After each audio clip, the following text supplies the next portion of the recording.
আচ্ছা, তাহলে আমরা পি ডট কিউ বের করবো।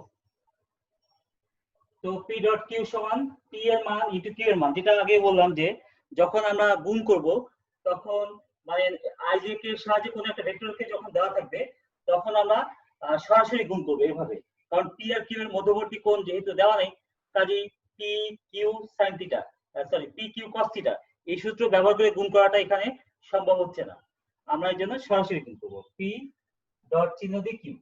আচ্ছা, তাহলে এখন আগের মতনই 2 এর সাথে 4 গুণ হবে, 2 সরি এখানে তো আই নাই, তাহলে এখানে যেহেতু আই নাই মনে মনে আমরা এরকম চিন্তা করতে পারি 0i plus 4j plus 5k আছে, কাজে এখানে প্রথমটা হবে 0, দ্বিতীয়টা -12 ইন্টু j ডট j,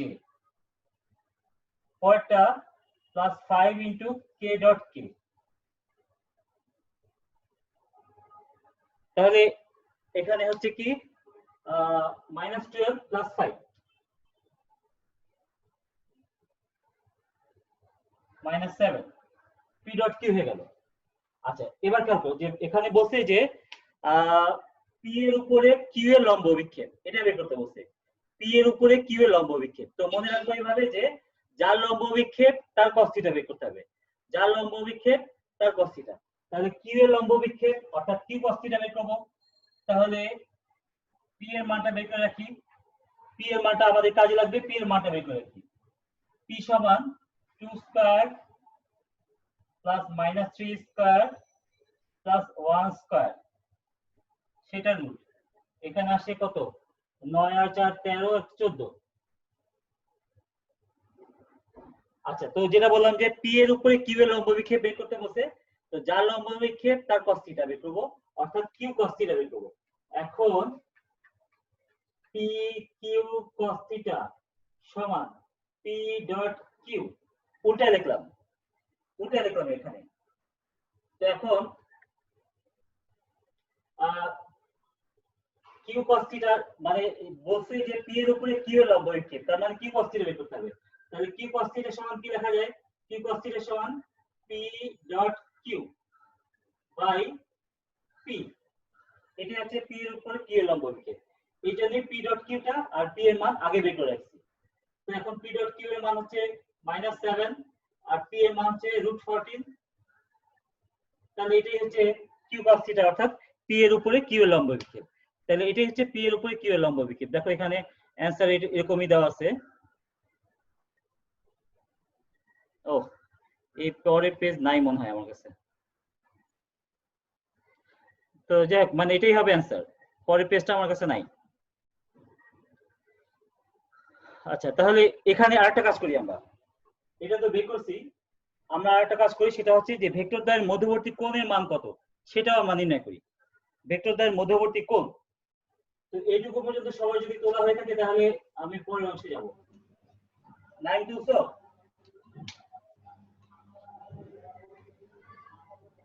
না স্যার, আচ্ছা তুই বলো।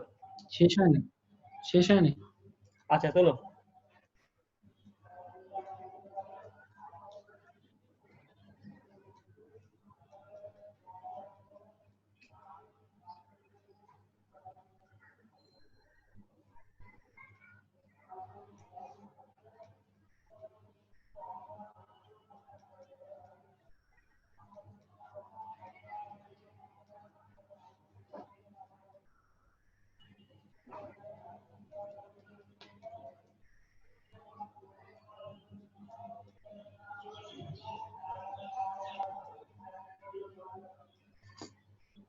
জি স্যার, হয়েছে।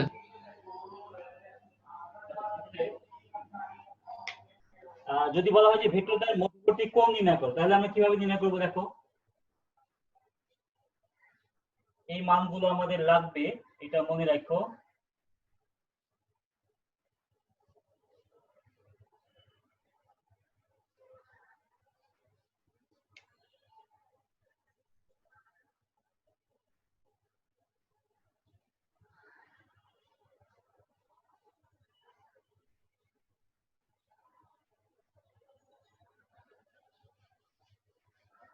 পি এর মান আমরা বের করছি √14, এটা বের করে রাখলাম।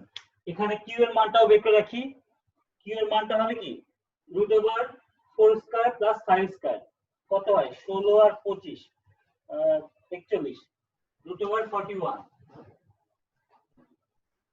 আচ্ছা এখন p ডট কিউ সমান পি কিউ cos থিটা বা cos থিটা সমান P dot Q by P Q. তো পি ডট কিউ হচ্ছে -7 বাই পি হচ্ছে √14 আচ্ছা সব মিলায় কত আসে একজন দেখো তো, ক্যালকুলেশন করো তো।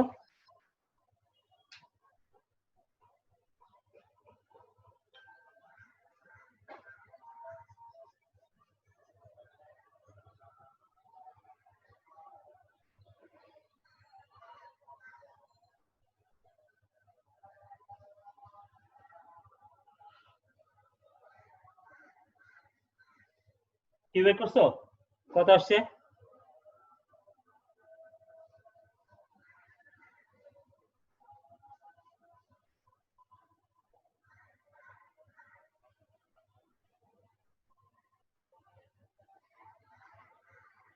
বের করছো কত আসছে?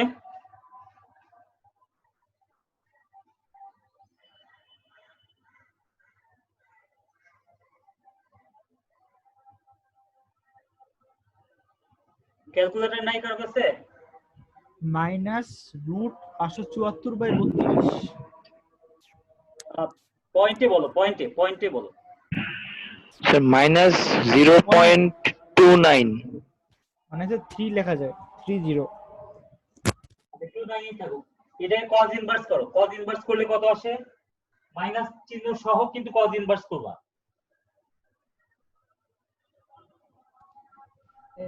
106.988।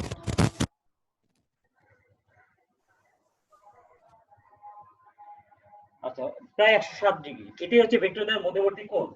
এভাবে দুইটা ভেক্টরের মধ্যবর্তী কোণ নির্ণয় করা যায়। এটা হচ্ছে ভেক্টরের মধ্যবর্তী কোণ নির্ণয়ের নিয়ম।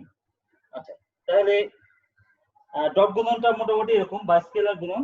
তো স্কেলার গুণনের সাহায্যে আমরা কি করতে পারি? সরাসরি স্কেলার গুণন তো বের করতেই পারি, আবার দুইটা ভেক্টরের মধ্যবর্তী কোণ নির্ণয় করতে পারি, আবার একটা ভেক্টরের উপরে আরেকটা ভেক্টরের লম্ব অভিক্ষেপ কত সেটা নির্ণয় করতে পারি। আর আরেকটা বিষয় জানলাম কি, যে দুইটা ভেক্টর যদি পরস্পরের উপর লম্ব হয় তাদের স্কেলার গুণফল কত হয়?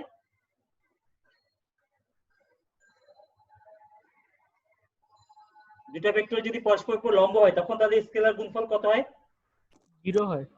0 হয়। ওই যে আমরা প্রথম অঙ্কটাতে দেখলাম যে তাদের স্কেলার গুণফল 0, মানে a ডট b সমান হচ্ছে বা p ডট q সমান p q cos theta. Theta যদি 90 ডিগ্রি হয় তাহলে তো ডট গুণফল 0 হয়ে যাচ্ছে।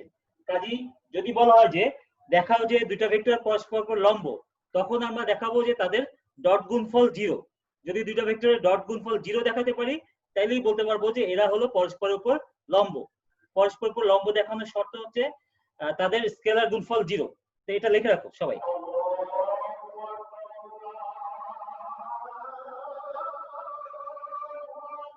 দুইটা ভেক্টরের স্কেলার গুণফলের মানে দুইটি ভেক্টরের লম্ব হওয়ার শর্ত।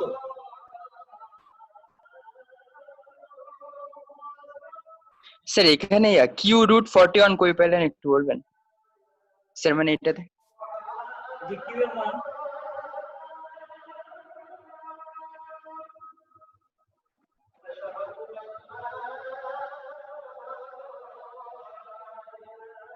বুঝতে পারছো এটা? জি স্যার। আচ্ছা তাহলে এই কথাটা লিখে রাখো, দুটি ভেক্টর লম্ব হওয়ার শর্ত এদের স্কেলার গুণফল 0 হবে।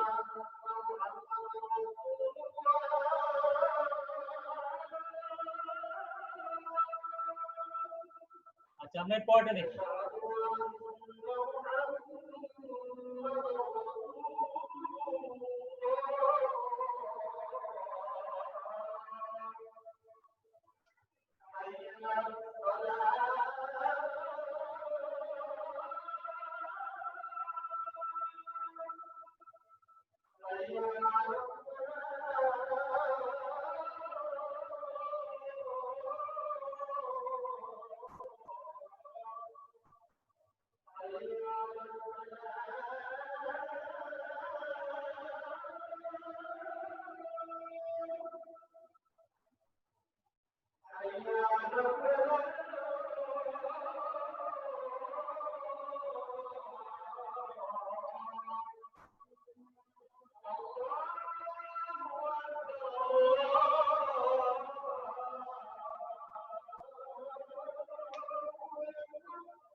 এখানে দেখো দুইটা ভেক্টরের ক্রস গুণন বা ভেক্টর গুণন, মানে এখানে ভেক্টর গুণনটাকে ক্রস চিহ্ন দিয়ে প্রকাশ করা হয়, এই জন্য ভেক্টর গুণনকে ক্রস গুণনও বলা হয়।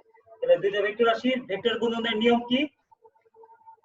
a ক্রস b সমান থিটা। থিটাটা হচ্ছে এদের ভেক্টর গুণফলের দিক নির্দেশ করে। এটা হচ্ছে দিক আর এটা হচ্ছে মান। এটা হলো এদের ভেক্টর গুণফলের দিক নির্দেশ করে। তো সেই দিকটা কোন দিকে সেটা আমরা জানবো।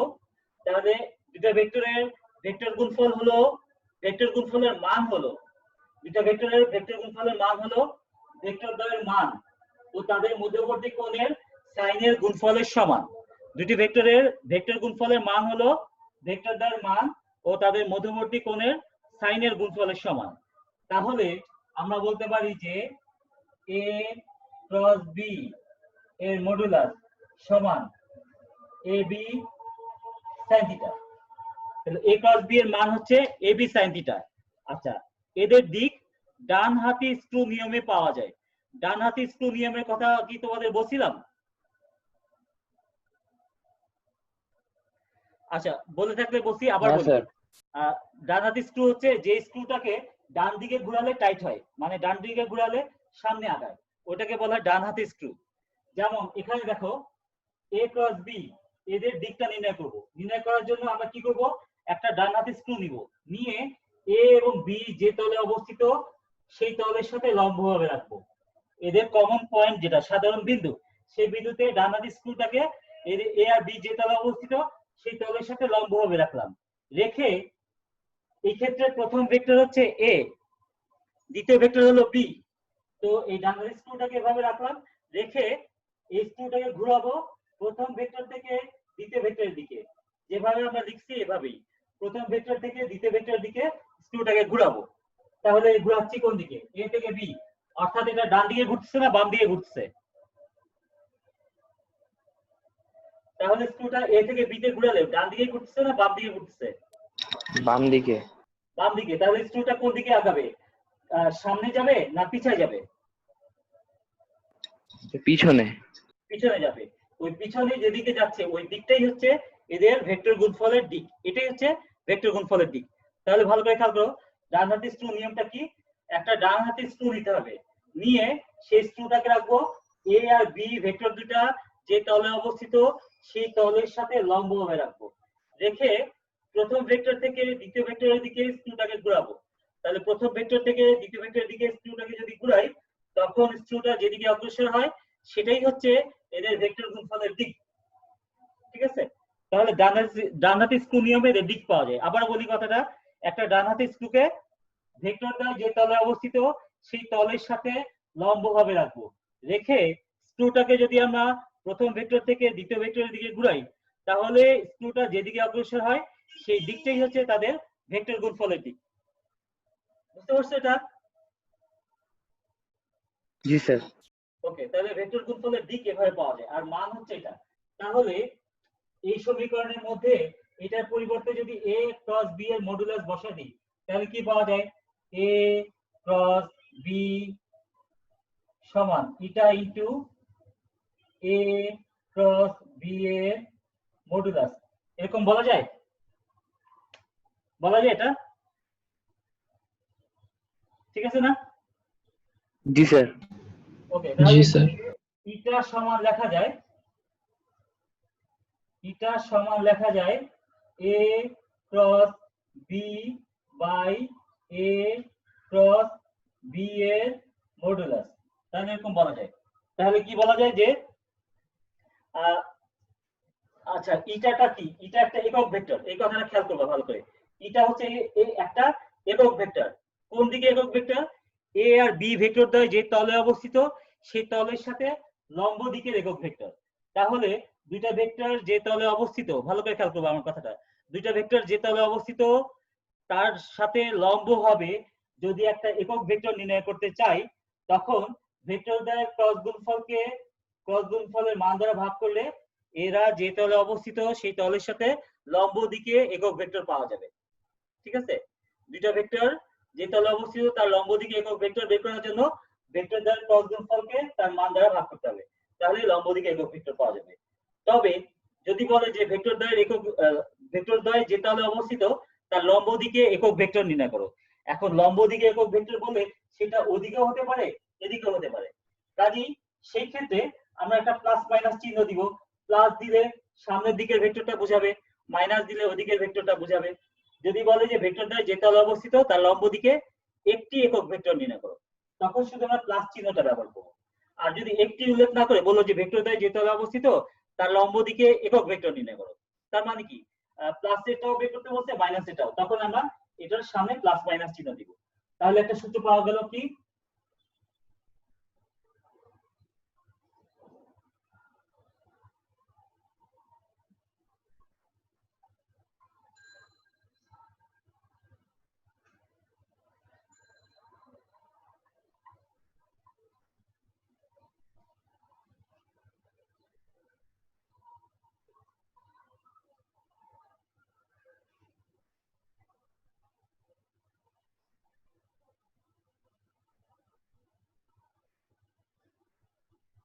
তাহলে ভেক্টরদ্বয় যে তলে অবস্থিত তার লম্ব দিকে একক ভেক্টর সমান plus minus a cross b by a cross b এর মডুলাস।